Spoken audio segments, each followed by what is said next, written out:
Senhor presidente, senhora vereadora, senhores vereadores e todos aqueles que me veem e me ouvem aqui na casa, também pelo rádio e pela televisão, cumprimento a todos. Eu sou o último vereador a usar da palavra na tribuna no dia de hoje. E quem fala por último, evidentemente, corre o risco de tratar de temas que já foram abordados pelos demais vereadores. Isto não é um problema para mim, na medida em que o que eu vier a falar desses mesmos temas certamente terá um caráter de acrescer alguma coisa ou de trazer um viés novo para o mesmo assunto. Eu quero, então, começar falando sobre a Marcha para Jesus, que ocorreu neste final de semana. Essa marcha, pelo levantamento, teve de 8 a 10 mil pessoas participando, o que por si só já mostra a pujança e o caráter de permanência que essa marcha já adquiriu na cidade de Bauru, tornando-se tradicional. É uma organização do Conselho de Pastores Evangélicos de Bauru, CONPEV, que, mais uma vez, primou pela organização. Mas o que eu quero destacar aqui são dois aspectos da marcha que me chamaram positivamente a atenção e que são o fato de estar presente muitas famílias, acompanhadas inclusive de crianças, e muitos jovens, o que mostra a nossa esperança de que esses dois resgates, a família, que vem sendo muito desgastada nos últimos tempos, e a juventude, que é a nossa esperança, possam de fato fazer a diferença e possam contribuir para a melhoria espiritual de todos nós e material.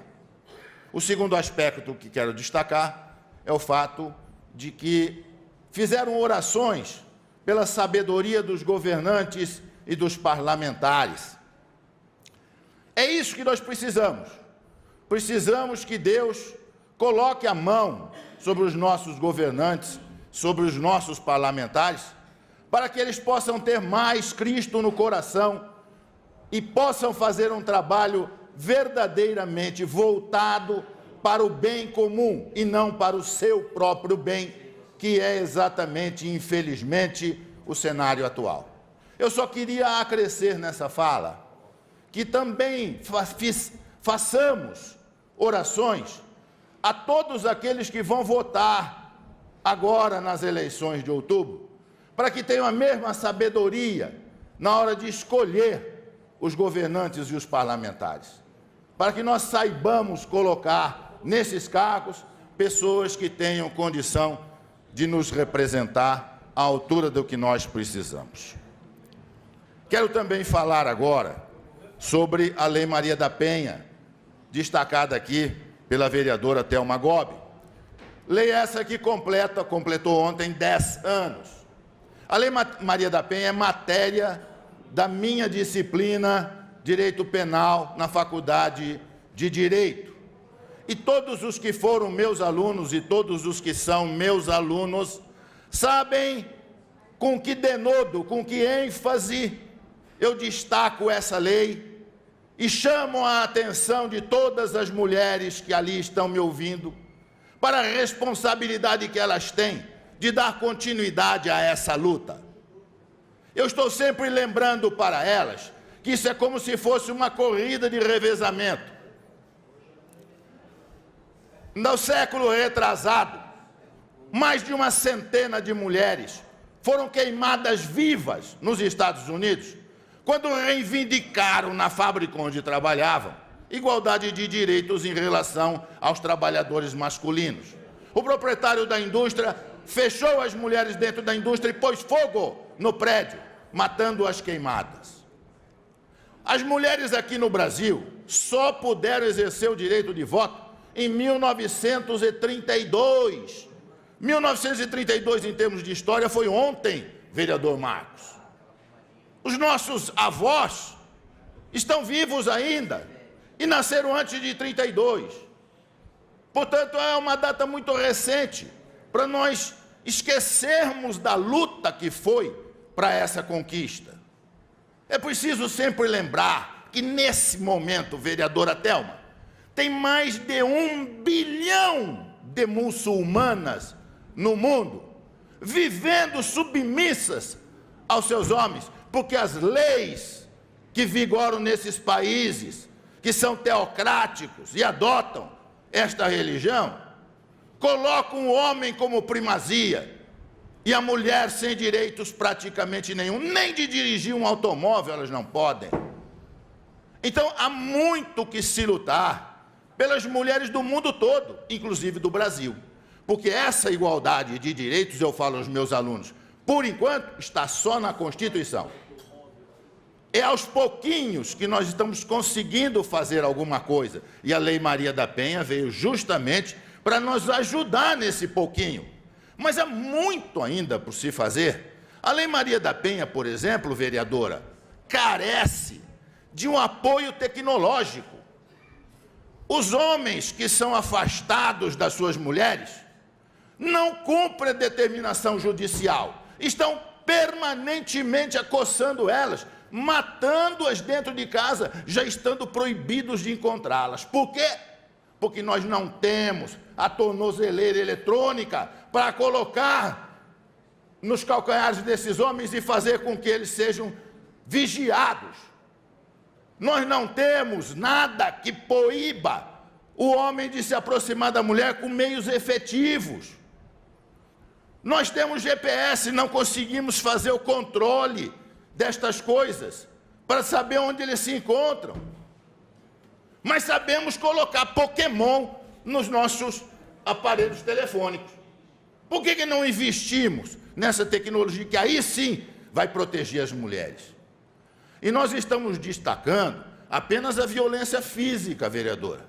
Mas a violência sexual contra as mulheres é um absurdo. É um absurdo. Praticada por padres, inclusive, praticadas por médicos, por pessoas que jamais nós poderíamos imaginar que agissem assim e agem. Isso mostra o quanto nós ainda temos que avançar e que cuidar das nossas mulheres, das minhas filhas, das minhas netas, que eu as criei e crio, sabendo que elas têm todos os direitos e devem usar de todos os seus direitos de igualdade. É assim que todos devemos fazer com as nossas mulheres, com as nossas filhas e com as nossas netas. E por fim, eu queria também tratar do problema do lixo, vereador Marcos. Eu queria dizer, aqui foi abordado, reportagem do Jornal da Cidade de hoje, trazendo a informação que diminuiu o lixo, como o vereador Bussola bem explicou aqui, e que isso ocorreu, segundo a Indurb, por conta de uma menor demanda, de um menor consumo por parte da população. O vereador Arildo destacou aqui que isso pode ser uma maquiagem, e não é difícil que seja. Mas, de qualquer maneira, o que eu quero chamar a atenção é para a solução do problema. O presidente da Indurb está pedindo uma majoração de 18% no preço dos serviços para compensar a diminuição de receita que está tendo. É isso que eu quero explicar aos senhores, prestem atenção. Eu vou colocar nesse quadro aqui uma explicação bem simples. A equação mais fácil que existe em matemática é a equação do lucro. Lucro é igual a faturamento menos custo. É a equação mais simples que existe. Lucro é igual a faturamento menos custo. Se preferirem, lucro é igual a receita menos despesa. O que acontece? O que acontece é o seguinte: toda vez que o lucro não está sendo atingido, as pessoas querem aumentar o faturamento, querem aumentar a receita.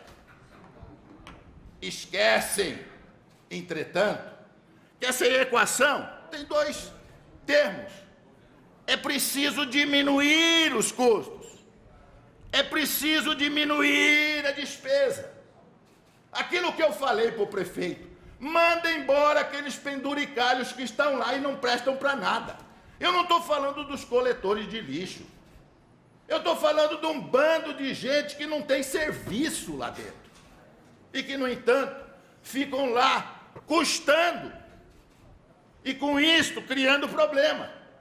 Como foi dito aqui, nós estamos sucateando, sim, a Endurbe. Nós vamos tornar a Endurbe inviável. Porque eles não conseguem fazer essa equaçãozinha elementar funcionar. Diminua a despesa. Tenha criatividade.